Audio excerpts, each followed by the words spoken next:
اللهم صل على سيدنا ومولانا محمد۔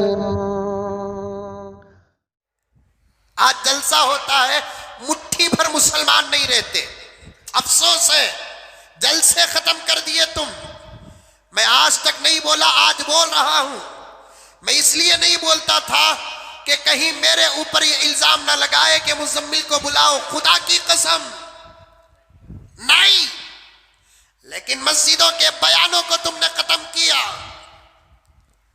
تراویح کے بعد کی تفسیروں کو تم نے ختم کیا، تاقراتوں کے بیانوں کو تم نے ختم کیا، محلوں میں جلسے نہیں ہو رہے ہیں، بیانات نہیں ہو رہے ہیں، سیرت کے جلسے نہیں ہو رہے ہیں، عظمت صحابہ کے جلسے نہیں ہو رہے ہیں، شان اولیاء کے جلسے نہیں ہو رہے ہیں، محلے مردہ ہو چکے ہیں۔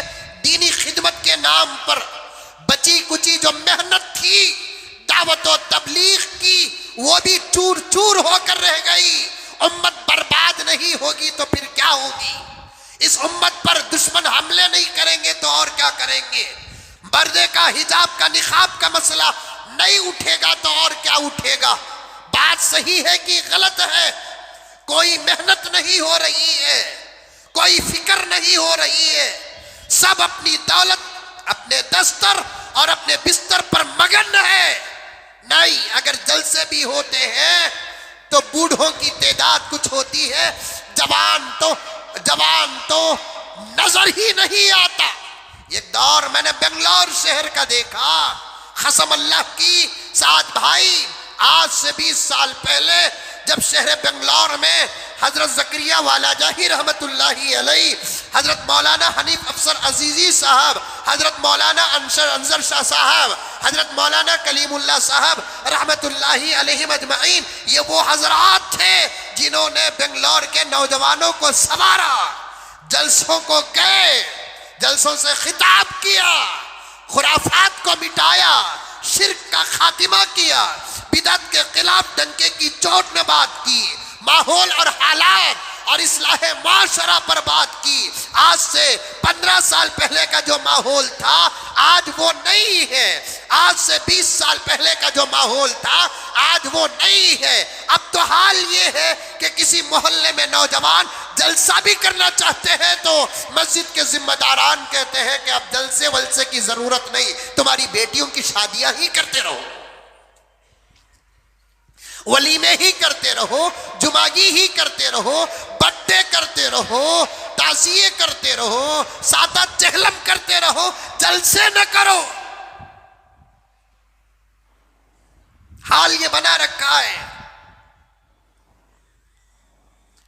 جلسے بھی کرتے ہیں حاجی صاحب، فردن فردن دعوت دینا پڑتا ہے۔ ایک دور وہ تھا جمعے کے دن صبح کو مسجدوں کے دیواروں پر نظر پڑتی تھی، ہفتے کو کس مولوی کا کہاں بیان ہے، اتوار کو کس مولوی کا کہاں بیان ہے، دیکھتے تھے۔ آج نہیں ہے نا۔ بعض لوگ تو جلسوں کے فائدے کے مخالف بنے۔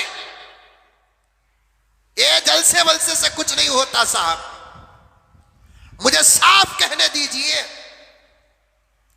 دین کے کئی شعبوں کے خلاف دعوت و تبلیغ کے کچھ ساتھیاں اترے، اللہ ان سے بھی دین چھین لیا۔ میرا کچھ بگاڑ نہیں سکتے، میں صاف بات کرنے والا۔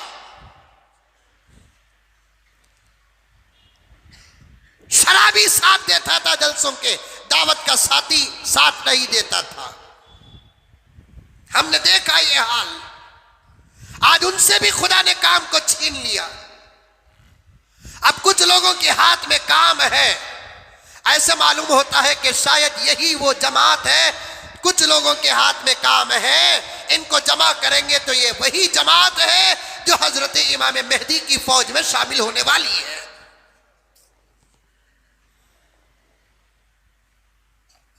کرو جلسے، نوجوانوں، تمہارا ایک جوش تھا، ایک شوق تھا تمہارا، اور اس کے فائدے بھی تھے، اس کے اثرات بھی تھے۔